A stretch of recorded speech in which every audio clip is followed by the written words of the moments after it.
참 평안을 내게 주시리.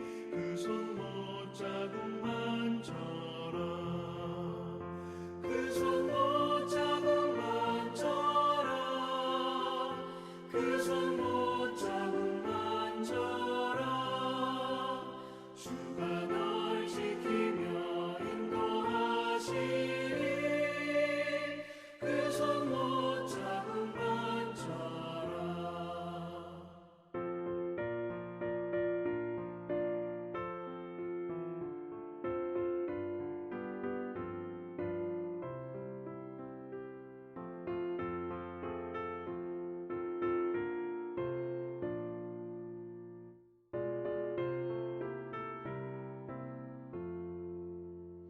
내가 부활의 주 따라가려면 그 손 못자국만 져라. 내가 주 안에서 길이 살리라. 그 손 못자국만 져라. 그 손 못자국만 져라. 그 손 못자국만 져라. 주가 널 지키며 인도하시리. 그 손 못자국만 져라. 너의 죄악의 짐 무거울 때에 그 손 못자국만 져라. 마음 문 열고서 주를 모셔라. 그 손 못자국만 져라. 그 손 못자국만 져라. 그 손 못자국만 져라. 주가 널 지키며 인도하시리. 그 손 못자국만 져라.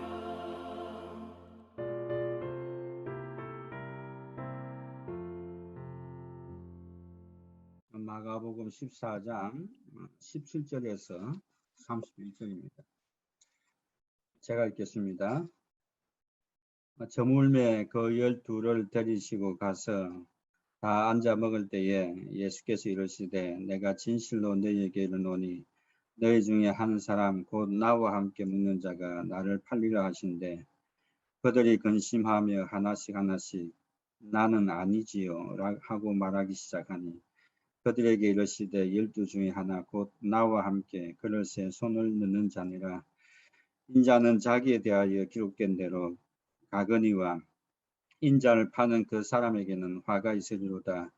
그 사람은 차라리 나지 아니하였더라면 자기에게 좋을 뻔하였느니라 하시니라.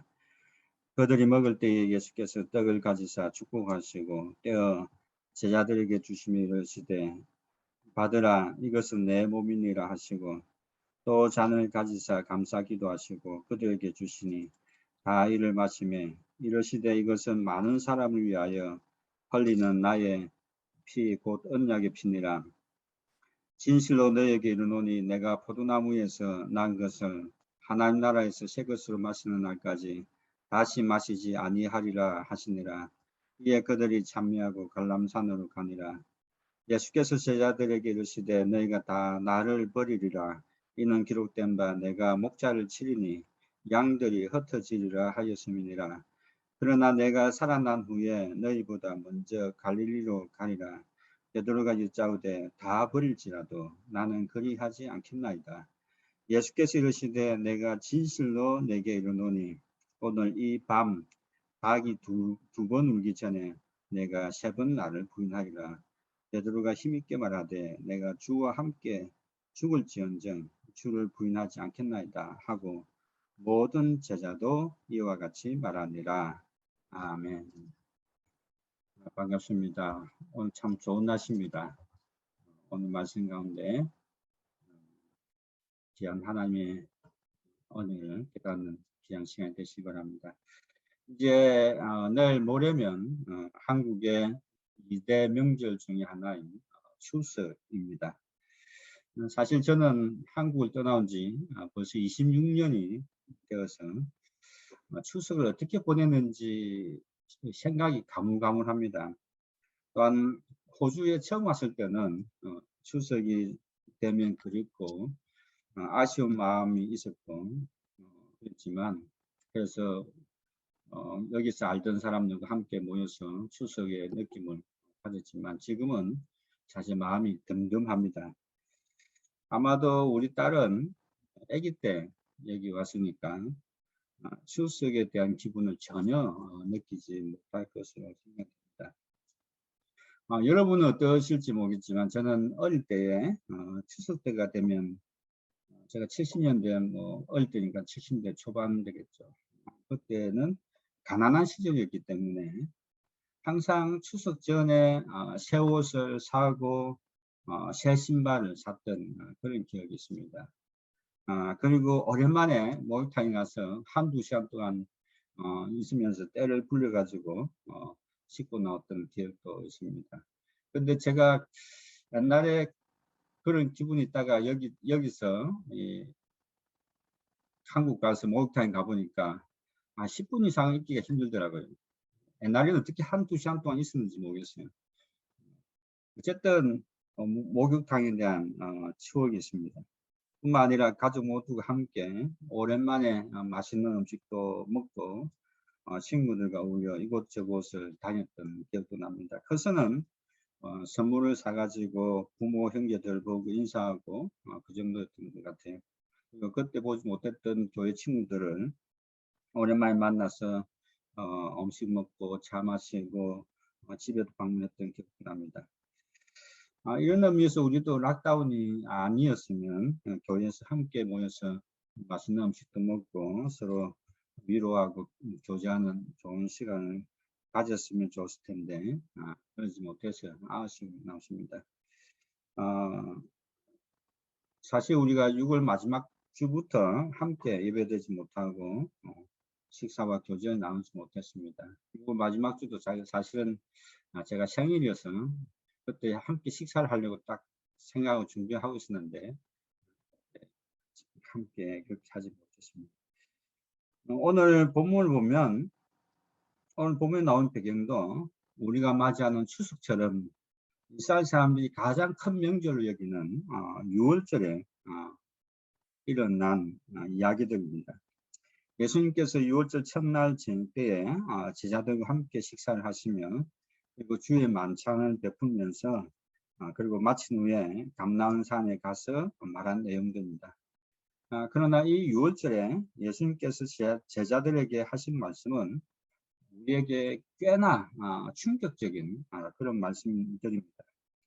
우리는 이 6월절 만찬에서 일어난 이야기를 살펴보면서 이 말씀의 메시지로부터 하나님의 사랑과 은혜를 깨닫는 귀한 시간이 되시기를 바랍니다. 첫째는 우선 우리는 그 당시 유대인들이 이스라엘의 최대 명절인 6월절을 어떻게 보냈는지 살펴볼 필요가 있습니다. 오늘 본문 14장 12절 보면 무교절의 첫날 곧 6월절 양 잡는 날이라고 말하고 있습니다. 그때 제자들이 예수님께 어디서 우리가 6월절 음식을 먹기 위해서 준비해야 합니까? 라고 물었을 때 그 성내의 큰 다락방에서 6월절 음식을 지내기로 그렇게 했습니다. 이것은 유대 달력으로 니산월 14일 또는 15일에 시작됩니다. 지금은 우리가 말하는 그 고난주일 말하겠죠. 유대 달력은 해가 저문 때부터 해가 저문 저녁부터 그 다음날 오후까지를 하루로 치기 때문에 오늘 성경 말씀 17절 보면 예수님께서 해가 저문 후에 다락방에 가서 음식을 먹음으로 6월절 절기를 시작하였습니다. 보통 이때는 추석처럼 집안의 가장이 온 가족을 불러 모으고 숫자가 적으면 이웃까지 함께 모아서 구운 양과 썩나물과 여러 가지 음식들을 함께 먹습니다. 이 6월절 보내는 과정은 주로 처음에 가장이 축복 기도를 하고, 둘째는 가장이 아이들에게 왜 유월절이 다른 날과 다른지 어, 질문을 하고, 그리고 이스라엘이 무소주의 어린 양의 피를 바름으로 죽음의 천사가 지나가서 죽지 않았고, 그 결과 애굽에서 종살이부터 해방되어 구원받은 것을 아이들에게 설명해 줍니다. 이스라엘 교육이 참 좋은 것 같아요. 그죠? 어떤 날 되면 그날 그냥 보내지 않고 그것을 부모가 아이에게 지문해서 그 의미를 명확하게 가르쳐 주는 것 같아요. 그렇게 해서 그리고는 식사의 축복을 선포하고 식사 후에 시편으로 노래와 찬양을 합니다. 그러므로 6월절은 우리의 추석처럼 온 가족이 함께하고 구원을 기뻐하는 축제의 날과 같습니다. 그러나 예수님과 제자들이 모인 이 식사 자리에서 예수님은 다른 모습을 우리에게 보여줍니다. 그것은 예수님께서 제자들과 같이 함께 식사하시는 동안 갑자기 제자들에게 진지하게 말씀합니다. 내가 진실로 너희에게 이르노니 너희 중에 한 사람 곧 나와 먹는 자가 나를 팔 것이다. 여러분 어떻게 생각하십니까? 축제 분위기에서 함께 식사하면서 한창 분위기가 좋을 때에 예수님께서 이 말씀하셨습니다. 아마도 이것은 6월절 축제 날에 얼마나 분위기를 싸하게 만들고 충격적인 이야기입니까? 아마도 이 이야기를 들은 거기에 참석한 모든 사람들은 음식을 먹다 말고 다 얼어붙어서 아마 체하지 않았을까 그런 생각도 들어요. 그죠? 굉장히 충격적인 말이잖아요. 차라리 6월절 식사를 하지 말거나 식사를 마치고 난 뒤에 하지 왜 식사 도중에 또 이 이야기를 할까요? 왜 예수님은 6월절 축하하는 이 식사 중에 이런 부정적인 말씀을 하셨을까요? 이 이야기는 나중에 제가 다시 이야기를 합니다. 근데 중요한 것은 예수님께서 하신 말씀, 즉 한 사람이 자신을 팔 것이라는 배반자가 누구인지 그 범위가 애매합니다. 그것은 나와 함께 먹는 자라고 했기 때문입니다. 우리는 지금 다 알기 때문에 가론 유다라고 말하지만 예수님은 그때 말씀하지 않으셨어요. 나와 함께 먹는 자라고 했습니다. 이것은 그곳에서 예수님과 함께 식사한 모든 자들을 말합니다. 더구나 예수님은 20절에 더 구체적으로 12명 중에 하나이고 곧 나와 함께 손을 넣은 자라고 말씀합니다. 그래서 그곳에 모인 모인 다른 사람들은 제외하고 12명의 제자들 중에 한 사람으로 범위가 좁아졌습니다. 같이 식사를 하고 같이 손을 넣기 때문에 12명의 제자들 중에 범위가 좁아졌습니다. 중요한 것은 예수님께서 이 말씀을 하셨을 때의 제자들의 반응입니다. 이 반응은 두 가지로 나타납니다. 첫째는 예수님께서 자신을 한 사람의 배반자에 대해 누구인지 분명하게 밝히지 않고 범위만 밝혔기 때문에 12명의 제자들은 이 말씀을 듣는 순간 이 문제에 대해서 먼저 자기 분석으로 들어갑니다. 모두 12명에 함께 했던 친밀한 동료들이지만 그러나 이제는 모두가 의심스러워졌습니다. 누가 범인이지? 저 친구가 좀 의심스러운데 혹시 예수님께서 나를 마음에 두고 그렇게 말씀하신 것은 아닐까? 이전에 내가 예수님께 실망을 시켜드린 일이 몇 번 있었는데 그래서 나를 배반자로 생각하고 있는 것이 아닐까? 아니야, 그럴 리가 없어. 내가 예수님의 말씀 안 듣고 딴짓을 하고서 말씀하시는 거 아닌가? 딴짓을 한 걸 알고서 말씀하시는 것이 아닌가? 아니면 내가 제자가 되기 좀 모자라서 그렇게 말씀하시는 건가? 아마 제자들은 온갖 생각이 마음에 스쳐 지나가면서 한편으로는 다른 사람을 의심하고 한편으로는 불안과 근심에 쌓이게 되는 것입니다. 그렇죠? 아마 그 말씀 들었을 때만 그런 생각을 가졌을 것입니다. 둘째는 이러한 근심 가운데에서 제자들은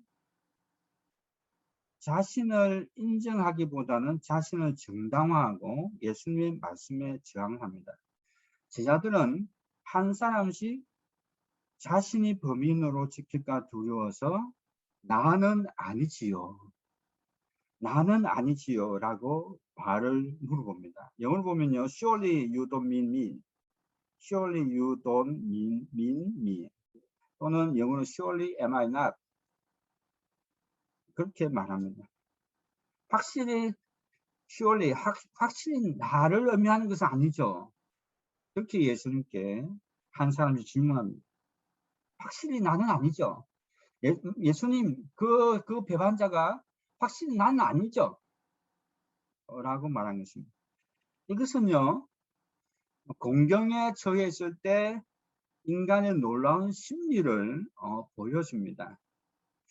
그들은 먼저 다른 제자들을 변호하기보다는 그죠? 저 사람은 아닐 거야. 다른 제자들은 아닐 거야. 다른 제자들을 변호하기보다는 그 말씀을 들었을 때 먼저 자신을 변호하기 바빴어요. 사실 이것은 오늘날 인간의 모습인 동시에 우리의 모습이라고 할 수 있습니다. 언제나 우리는 어떤 문제가 생겼을 때 그 문제를 남 탓으로 생각하지만 자신은 그 문제에 대해서 해당되지 않는다라고 우리는 정당화합니다. 변명합니다. 그래서 남이 범인이고 문제가 있지만 자신은 아닙니다. 예수님은 여기서 공식적으로 한 사람의 배반자를 언급했지만 그러나 얼마 못 가서 그들 모두는 다 다른 모습으로 예수님을 배반할 것입니다. 사실 확실히 나는 아니지요 라는 이러한 자신을 정당화하는 변명과 구실은 인간들 속에서 끊임없이 반복되고 있고 동시에 우리도 어쩌면 하나님 앞에 이러한 변명으로 살아갈 수 있습니다. 하나님 저는 아닙니다. 저는 뭐 이런 문제 때문에 잃지만 사실은 그렇지 않습니다. 우리는 어쩌면 하나님 앞에 이런 변명으로 살아갈 수도 있습니다. 그러나 자신의 실제 모습을 보지 못하고 언제나 문제가 있을 때마다 변명으로 살아가는 우리의 나약한 실체의 모습을 우리는 볼 수 있어야 된다는 거죠. 그래야 우리는 참된 변화를 가져올 수 있습니다. 두 번째는 마가복음 14장 27절에서 31절에 유월절 만찬 후에 감난산으로 간 뒤에 일어난 사건으로 우리가 가보기를 원합니다. 예수님은 유월절 식사 시간에 한 번 충격 준 것도 모자라서 14장 27절 보면 거기서 이연타로 직접 대놓고 너희가 다 나를 버릴 것이다 라고 제자들 배반을 말합니다. 예수님께서 날 잡은 것도 아니고 그죠? 유월절 가장 축제의 날인데 예수님은 이연타로 너희가 다 나를 버릴 것이다 그렇게 말합니다. 여기서는 한 사람이 아닌 모두 다입니다. 여기서 버리다는 넘어지는 것을 말합니다. 즉 제자들이 의도적으로 예수님을 배반하고 버리는 것은 아니지만 어떤 외부적인 요소들에 의해서 넘어지게 되는 것을 말합니다. 다른 말로 예수님께서 명령하신 것을 끝까지 지키지 못하고 실패한 것을 말합니다. 사실 대부분의 크리스찬들이 범할 수 있는 죄, 즉 약하고 우유부단해서 짓는 죄들입니다. 우리가 의도적으로 죄 짓는 것을 계획하지 않지만 위협이나 유혹이나 압력이나 심지어 출세의 기회 같은 어떤 외부적인 영향이 올 때 믿음을 지키지 못하거나 포기하거나 물러서거나 때로는 타협하는 것을 말합니다. 그 결과로 예수님과 제자들 사이에 맡겨진 위임과 신뢰가 깨어지고 영적으로 무너지는 결과를 가져옵니다. 우리 삶에는 언제나 이런 일이 일어날 수 있죠. 내가 스스로 죄 짓고 싶진 않지만 어떤 다른 일에 의해서 실패할 수가 있습니다. 그런데 더 큰 문제는 예수님으로부터 이러한 경고를 들었을 때 제자들이 보여주는 모습입니다. 이미 유월절 만찬에서 예수님이 제자들 중 한 명이 나를 팔 것이다라는 말씀으로 매우 긴장되고 불안한 마음을 가졌을 수도 있습니다. 그렇지 않겠어요? 아직 명확하게 말씀을 하지 않는 상황 속에서 그 중에 한 사람을 팔 것이다라고 말했을 때 굉장히 긴장되고 불안한 마음이 있습니다. 그래서 또다시 예수님께서 너희들이 다 나를 버릴 것이다라고 말했을 때 그들은 예수님의 말씀을 깊이 생각하고 겸손하게 자신의 모습을 보기보다는 오히려 한 걸음 더 나아가서 자신을 정당화하기 위해서 속임과 자기 확신으로 응답합니다. 우선 예수님의 수제자인 베드로를 보시기 바랍니다. 그는 14장 29절에 이렇게 예수님께 대답합니다. 모두가 다 나를 버릴지라도 모두가 다 버릴지라도 나는 그렇지 않겠나이다. 모두가 다 버릴지라도 나는 그렇지 않겠나이다. 아마도 그가 예수님의 수제자라서 체면이 있어서 그렇게 대답했는지 모르겠습니다. 그러나 그는 자신을 정당화하기 위해서 다른 사람까지 싸잡아서 무시하는 태도로 대답합니다. 다른 제자들이 다 변절해도 즉 자기와 다른 사람들은 자기 외에 다른 사람들은 변절할 수 있다는 것을 암시합니다. 다른 사람들은 다 변절해도 이것은 같이 함께 지내었던 친구고 동료고 같은 제자들인데 그 다른 11명의 다른 제자들을 완전히 무시하는 태도입니다. 그래서 그들과 대조해서 자신만은 절대로 그렇지 않은 사람이라고 장담하는 것입니다. 이전에 6월절 만찬에서 나는 아니지요 라고 소극적으로 대답한 반면에 이번에는 아주 확신적으로 장담하면서 자신은 절대로 그런 사람이 아니다라고 자신을 변호하고 주장합니다. 다른 사람은 다 몰라도 자신만은 왜라고 생각합니다. 다른 사람은 실패해도 나는 그렇지 않다라고 말합니다. 자신을 가장하고 정당하기 위해서 다른 사람까지 끌어들여서 무시하는 태도를 보였습니다. 이것은 아마도 내면적으로 자신이 더 불안하고 두려워서 그럴 수 있습니다. 예수님께서 그런 말씀을 하셨을 때에 말씀을 듣지 않고 자신을 정당화하고 과장된 주장은 스스로 자신을 웅덩이에 빠뜨리게 되는 것입니다. 오히려 우리는 자신을 돌아보고 진실함과 겸손함으로 하나님께 나아가는 것이 우리가 살 수 있는 길입니다. 자신은 다른 제자들과 자신을 절대로 그렇지 않다라고 주장한 베드로의 대답을 들은 예수님은 무엇이라고 말씀하셨습니까?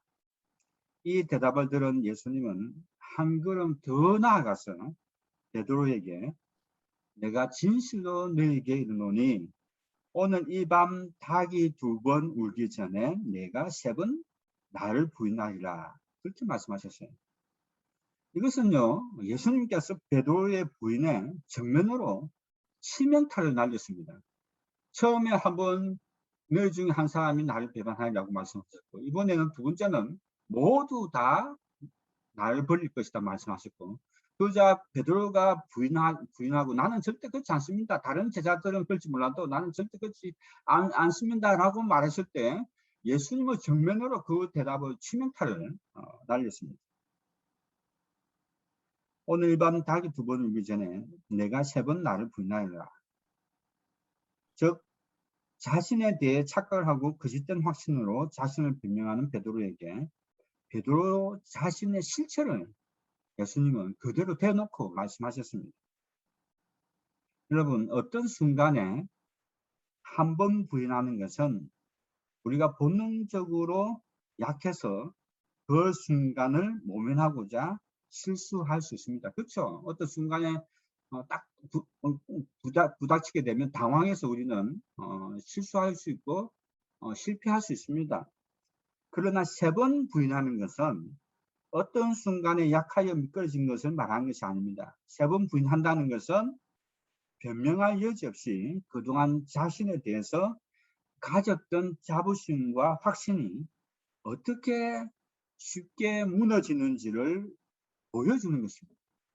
한 번 부인한 것은 그 순간에 당황해서 그럴 수가 있지만 3번이나 부인한 것은 그가 지금까지 가졌던 자부심과 확신이 어떻게 쉽게 무너지는지를 보여주는 것입니다. 그러나 그럼에도 불구하고 베드로는 다시 이렇게 말합니다. 내가 주와 함께 죽을지언정 주를 부인하지 않겠나이다. 이것은 아마 그가 감정적으로 진심일 수도 있습니다. 그러나 그는 전혀 예수님의 말씀을 귀담아 듣지 아니하고 자신을 보지도 못합니다. 예수님의 말씀을 무시하고 자신의 감정에 빠져서 자신을 분별하지 못하는 것은 어리석은 것입니다. 왜냐하면 베드로는 자신이 죽는다고 할지라도 주님을 부인하지 않고 따르겠다라고 큰 소리 쳤지만 하루도 못 갔어. 여러분 이 마가복음 14장 뒤에 보면 하루도 못 가서 한 여종이 와서 너도 나사렛 예수와 함께 있다라고 말했을 때, 그리고 그 함께라고 했을 때 한 번도 아니고 2번을 부인했습니다. 그리고 더 나아가 예수님이 말씀하신 대로 3번이나 부인했습니다. 또한 예수님의 다른 모든 제자들도 베드로처럼 동일하게 자신들도 예수님을 버리지 않을 것이라고 말했습니다. 그러나 그들도 모두 예수님이 붙잡히실 때에 예수님을 버리고 도망을 갔습니다. 이처럼 사람은요, 누구나 현재 아무 일이 일어나지 않을 때 편안하고 쉬울 때 쉽게 자신의 믿음을 장담하고 쉽게 말할 수 있습니다. 내가 잘 나갈 때는요, 내가 자신감 있고 용기 있게 말할 수 있습니다. 그러나 우리가 삶의 연륜이 되고 수많은 일을 겪은 사람일수록 쉽게 말하지 않습니다. 왜냐하면 인생이 그렇게 내 뜻대로 만만하게 되지 않는다는 것을 잘 알기 때문입니다. 또한 누구나 어떤 어렵고 힘든 상황에 부딪히면 내가 얼마나 약하고 무능한지를 깨닫게 되기 때문입니다. 이것이 인간입니다. 그래서 아무 일 없을 때 자신에 대해 쉽게 장담하고 자신을 믿는 것은 어리석은 것입니다. 이럴 때일수록 우리는 더 겸손하게 하나님의 은혜를 바라보고 하나님의 은혜를 구하고 기도할 때에 오히려 하나님의 뜻을 따를 수가 있다는 것입니다. 셋째, 오늘 우리가 읽은 본문에서 마가는 성경 내용은 14장 17절에서 21절에 유월절 식사 가운데서 제자 중에 하나가 배반하여 예수님이 팔 것을 말씀하십니다. 그리고는 14장 27절에서 31절에 식사 후에 감난산에서 모든 제자들이 예수님을 버릴 것이라는 슬픈 이야기를 예견하고 있습니다. 그리고 그 사이에 즉 14장 22절에서 26절에서 마가는 유월절 만찬에서 지금 우리가 시행하고 있는 성찬 예식에 관한 내용을 말하고 있습니다. 우리는 이것을 문학적으로 샌드위치 구조라고 말합니다. 그 중에 핵심은요, 바로 14장 22절에서 26절입니다. 이 성찬 예식은 유월절 식사하는 중에 일어난 일입니다. 예수님은 제자들에게 떡을 가지시고 먼저 축복하십니다. 그리고 그 떡을 떼어서 제자들에게 나누어 주면서 이것이 내 몸이다 라고 아주 단순하게 말합니다. 반면에 누가복음 22장 19절에 너희들을 위하여 주는 내 몸이다 라고 말합니다. 여기서 내 몸은 내 인격, 내 자신, 내 전부라는 뜻입니다. 즉 예수님은 제자들을 위해서 자신의 모든 것을 제물로 드렸다는 그런 말씀입니다. 그 다음에 예수님은 잔을 가지사 감사 기도를 하시고 제자들에게 포도주를 나누어 주시며 이것은 많은 사람들 위하여 흘리는 나의 피 곧 언약의 피다라고 말씀합니다. 유대인들 사상에는 피조물의 생명은 피에 있다라고 생각합니다. 구약에서는 사람들의 죄를 짓고 용서받기 위해서 제사장들이 성전에서 동물을 죽여서 피를 흘려서 동물의 생명을 대신하여 죄의 대가를 치루었습니다. 그러나 이것은 인간의 모든 죄를 대신할 수 없습니다. 그래서 하나님 아들이신 예수님께서 인간의 죄를 대속하기 위하여 이 땅에 오셔서 피를 흘려서 자신의 생명을 드렸습니다. 그래서 예수님의 피를 마신 모든 사람들, 즉 예수님을 믿는 모든 사람들은 죄를 용서받고 새 생명을 가질 수 있었습니다. 그래서 우리는 교회에서 예수님께서 재림하셔서 하나님 나라가 성취될 때까지 주님이 우리 죄를 속죄하기 위해 자신을 드리고 생명을 바치신 것을 기념하기 위해서 성찬 예식을 경영합니다. 그래서 사실 성찬 예식은 굉장히 중요합니다. 그렇다면 왜 마가는 이 두 배반의 이야기 사이에 이 주님의 성찬 예식을 이야기할까요? 이것은 우리에게 주시는 굉장히 중요한 메시지가 있습니다. 그것은 하나님의 아들이신 예수님께서 오셔서 우리를 위해서 생명을 주시는 이유는 사실 가룟 유다는 이미 예수님 배반하고 불행한 삶을 살 것을 알지만 가룟 유다처럼 거의 구원이 불가능한 심각한 악을 저지른 히틀러나 살인자들 또는 테러범들 위해서만이 온 것이 아니야. 그 사람들도 그런 정말 악한 일을 저질렀지만 그 사람들도 사도 바울처럼 회개하고 진심으로 예수님을 믿는다면 그들도 구원을 받을 수 있습니다. 그러나 그런 사람들만 위해서 예수님께서 오신 것이 아니라는 것입니다. 다르게 말한다면 마지막 성찬에 참여하고 예수님과 함께 식탁에 둘러앉은 배반한 베드로와 안드레와 야고보뿐만 아니라 이 제자들처럼 쉽게 배반할 수 있고 상황 때문에 무너질 수 있는 여기 있는 저와 여러분들의 죄 때문에 이 땅에 오셨다는 것입니다. 저 악한 사람들, 저 사람들이 회개하고 저 사람들이 잘못된 죄가 저 사람들이 다시 돌아서야 돼. 저 가룟 유다처럼, 저 살인마들처럼, 저 바울처럼 그런 사람들이 회개하고 돌아서야 돼라고 우리는 말할 수 있지만 그런 사람들뿐만 아니라 주의 만찬에 참여하고 예수님과 함께 있고 같이 있었던 사람들까지도 그래서 때때로는 마음이 약해서 넘어지는 제자들뿐만 아니라 저와 여러분들까지도 예수님께서 속죄를 위해서 예수님께서 십자가에 죽으셨다는 것입니다. 여기 있는 저와 여러분들까지도 속죄를 위해서 예수님이 필요하고 그래서 예수님이 십자가에 죽으신 것입니다. 이 일은 주님이 재림하시는 그날까지 앞날에도 성찬 예식에 참여하는 그 모든 사람들까지 포함합니다. 그래서 이 예수님의 은혜를 깨닫고 예수님 믿는 우리가 이 성찬 예식을 행할 때마다 우리는 예수님께서 어떻게 죽으셨는지를 알기 때문에 그 주님의 은혜를 잊지 않고 전하기 위해서 성찬 예식을 행하고 참여하는 것입니다.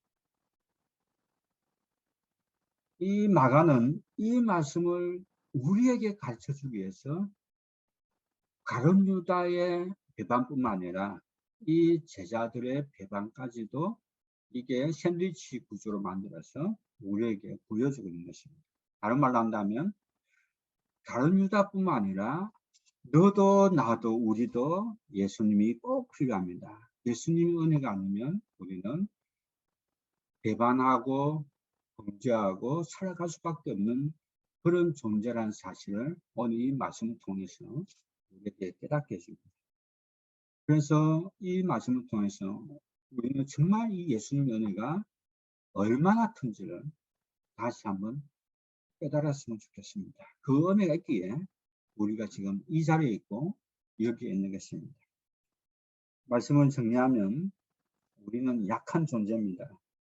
비록 가룟 유다처럼 의도적으로 하나님을 대적하지 않는다고 할지라도 우리는 언제나 상황에 따라서 나는 아니지요 라고 변명하거나 아니면 더 나아가서 자신을 정당화하고 거짓된 착각 속에 살아갈 수 있습니다.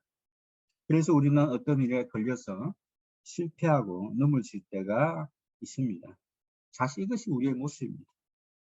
그러나 예수님은 이러한 우리의 모습을 아시기 때문에 우리 한 사람 한 사람을 위해서 이 땅에 오셨고 자신의 모든 것과 생명을 주셨습니다. 그래서 우리는 이 성찬 예식을 통해서 이 은혜를 우리는 늘 기억합니다.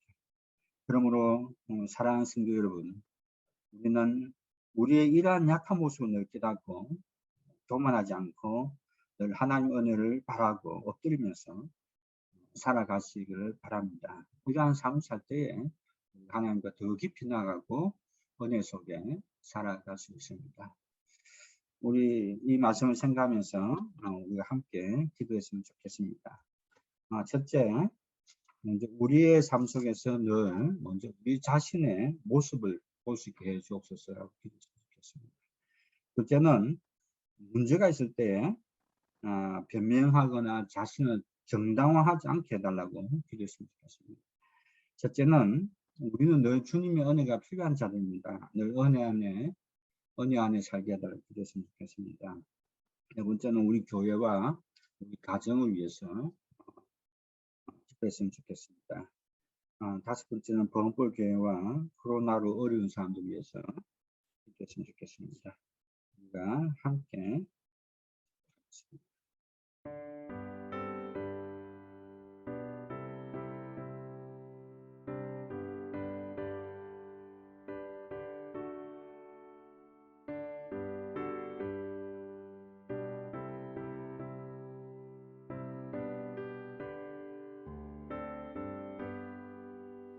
날 위하여 십자가에 중한 고통 받으사 대신 죽은 주 예수의 사랑하신 은혜여 보배로운 피를 흘려 영영 죽은 죄에서 구속함을 받으리니 어찌 찬양하날까.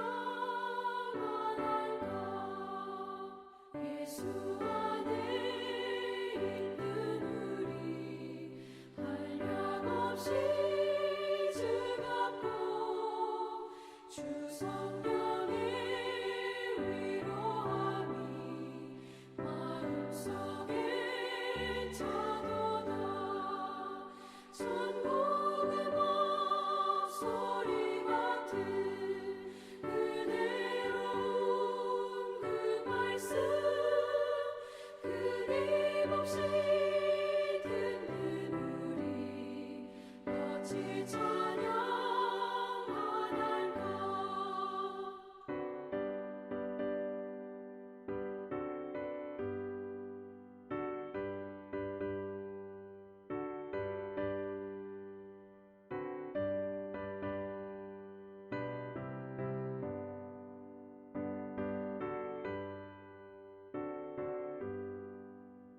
이 세상의 모진 풍파 쉬지 않고